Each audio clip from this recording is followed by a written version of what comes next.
Hello, everyone. Welcome to my YouTube channel. If this is your first time tuning in, my name is Adrielle, and I'm currently narrating a story of my life dating back from January 2016. In the previous episode, I stopped at December 27, 2020, and then in this episode, I am just going to continue from that day.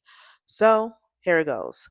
December 27, 2020, Brandon is asking people on his Instagram if they had any recommended spots in Atlanta to go to.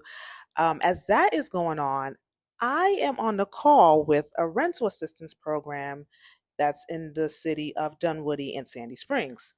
So earlier that week, I had filled out a form from an organization that I saw online and inquired about rental assistance. So that Sunday, which was December 27th, they gave me a call back and she was just basically interviewing me, asking me questions about my lease and about my rent. Told her I was unemployed, that I was living with my friend prior to this. And I remember her asking me, she says, so you only need rent for the month of January, right? And I said, yes. And she says, you don't have any previous balance? I said, no. So in my head, when she said that, y'all, I thought about my rent for the month of November and December. Now, a little backstory. For the month of December, my mom did give me money for rent. Even though she said that November was the last time, she did give me money for rent for the month of December. I forgot to mention that in the previous episode. So when the lady from the rental assistance program was calling me and asking me if I had owed a previous balance, I'm like, oh my goodness. That entire time where I was sweating, anxious, and just full of anxiety, I could have just, not paid my rent and the agency or this program, this rental assistance program could have paid it for me. I was like, see, this is what happens when you become very hasty and anxious. You just start doing stuff. So she tells me that, hey, just send in your driver's license, your lease. What else again did she say I should send? I think I told her I was under the PUA program. She said I should send information about that as well. She was like, yeah, just send in all the information and we can cover you for the month of January. Now, here's the thing with this rental assistance program. You're only qualified for assistance once every 12 months. So once I was approved for January's rent, I couldn't go back to them for rental assistance until 2022, right? So I sent in everything that needed to be sent in. And yeah, that day I went into prayer. I was praying for my application with the rental assistance program to be approved. I also was praying concerning Brandon as well because y'all, that day I low key had an anxiety attack. Like it was really bad. And thank God that I got the call from the rental assistance program that cuz that kind of distracted me from what I was seeing on social media, but it was still like crowding my mind the possibility of Brandon and Caitlin reuniting and being in a relationship. So that was what happened on December 27. From that time on, I decided to fast. I decided that I'm going to dedicate the last 3 days of December to fast. And it wasn't just going to be me, it was also going to be my family. So December 29th to the 31st, I'm like, okay, me and my family, we need to go on a fast so that we can have a prosperous 2021 and for God to like destroy every attack of the enemy because we need to get into 2021 strong. So I told my family about the fast. December 28th, that was when I told them about the fast. That was also the day that I was still lurking on social media to see if I can find new information about Brandon and Caitlin. And then around nighttime, I just said to myself, you know what, Adriel, don't kill yourself. Okay. Like when I meant don't kill yourself, like don't emotionally, mentally kill yourself. Get off of Instagram. At this point, I had already left my own personal account. So I'm like, yeah, let me leave this burner account because this is really messing with my head. And I don't need this. I really don't. I need to hold on to God's word. And that's that. So December 29th to the 31st, me and my family, we fasted. I wrote down prayer points, and that was a prayer that we prayed for those last 3 days. It's December 30. I want to say the 30th, yes. So around December 30th, I decided to drive to one of London's buildings that was really close by. I remember going there and just saying, God, I thank you for giving me London. I thank you so much for giving me London. 2021, I'm going to step foot in this building. I'm going to step foot in this parking lot. I was just thanking God. So I came back home December 31st, the last day of the year. I have this tradition where I basically just clean up my house because I really want to go into a new year with a new, fresh, clean environment. So I did that. And in my mind, I'm thinking, hey, 2021 is going to be my year. 2019, I was in the wilderness. 2020, I was very much in the wilderness. 2021 is going to be my year. So, a recap for December 2020, um, jobless, didn't have a job. Brandon, it seems like he's interacting with Caitlin. There was this prophetic word that was, released through the prophet I was watching on YouTube about a harvest, that you're going to reap your harvest in 2021. I got the rental assistance, y'all. I was approved for the rental assistance, so they covered my rent in the month of January 2021. And then also, too, the $300 unemployment assistance was also in effect at that point. So I'm like, okay, I'm getting $300 every week, starting in January. So that can help me get by before I start my job at London, which I was believing God for at that time. Another thing I like to mention was when I was applying to jobs at London, through their website, they had this announcement that there was a division of London that was going to be converted into into its own entity. So it's going to be its own business, but the business was going to be under London. Now, for the sake of the story, we're going to call this business East London. And it's important for me to talk about it right now briefly because it comes back up later on in the story.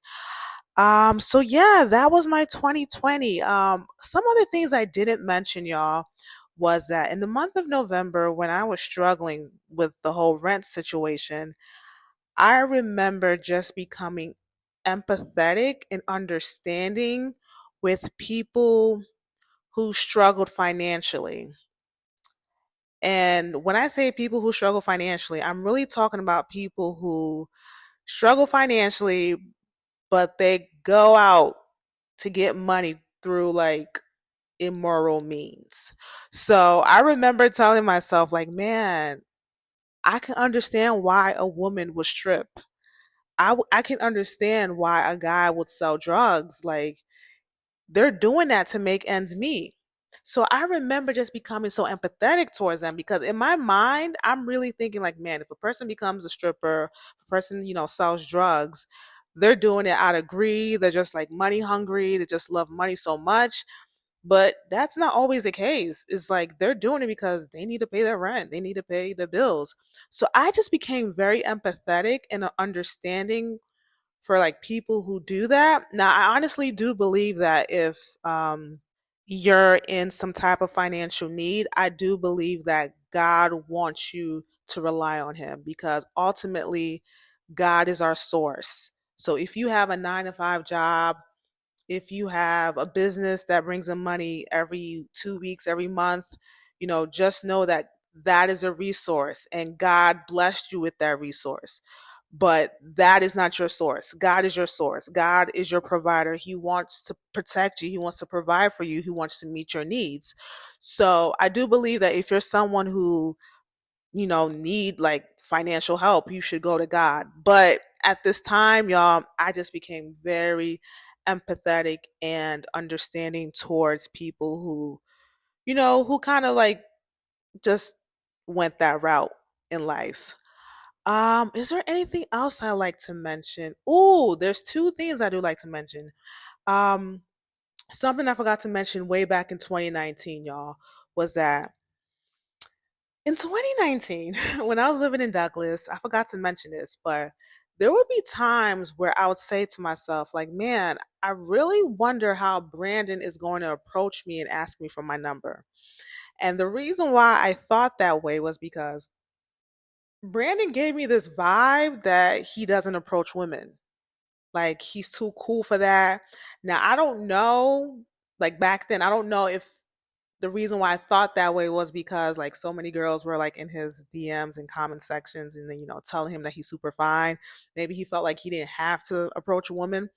But I was like, no, this is vibe I'm getting from him that he doesn't approach women. Like he resists approaching women asking them for their number. I just remember getting that vibe. I want y'all to remember that because it comes back later on in the story. Another thing I forgot to mention was back in 2019, y'all, I had this eerie feeling that for some odd reason, I believe that eventually when I meet Brandon, he's going to introduce me to his family. I had this feeling that Brandon's mom was not going to like me, which was very weird because y'all, I tend to get along with older women because of my relationship with my mom. They love me. I get along with them. I didn't know why I was feeling that way back in 2019 and also too in 2020. I'm like, man, I feel like Brandon's mom is not going to like me.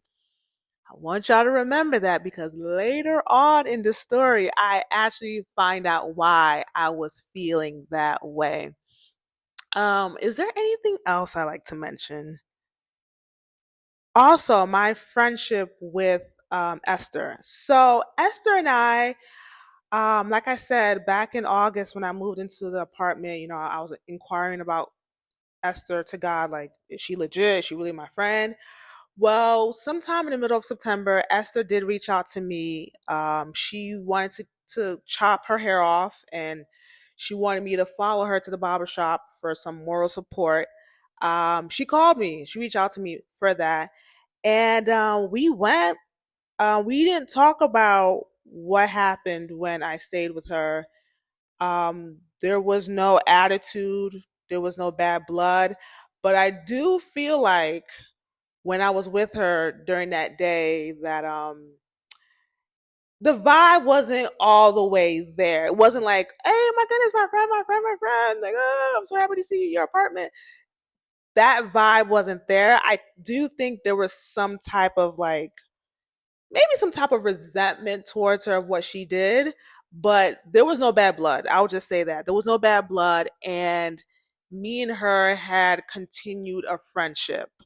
As far as me and Ruth were concerned, me and Ruth were good. Like I said, I do believe that the reason why me and Ruth, I believe the reason why we had some type of friction was because of friend A and Naomi. And I just felt like they were in the way. But now that I got my own place and no one can like interfere with our friendship, like me and her are good. So, yeah, so me and Esther and Ruth, we were good as far as our friendship was concerned. Is there anything else? If there is, y'all, I would mention it in one of the 2021 episodes.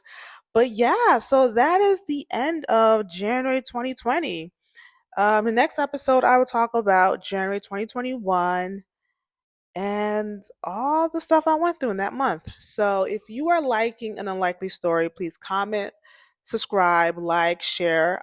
Please click the notification bell so you can be notified when I upload a video. And I'll see you in my next episode. Bye.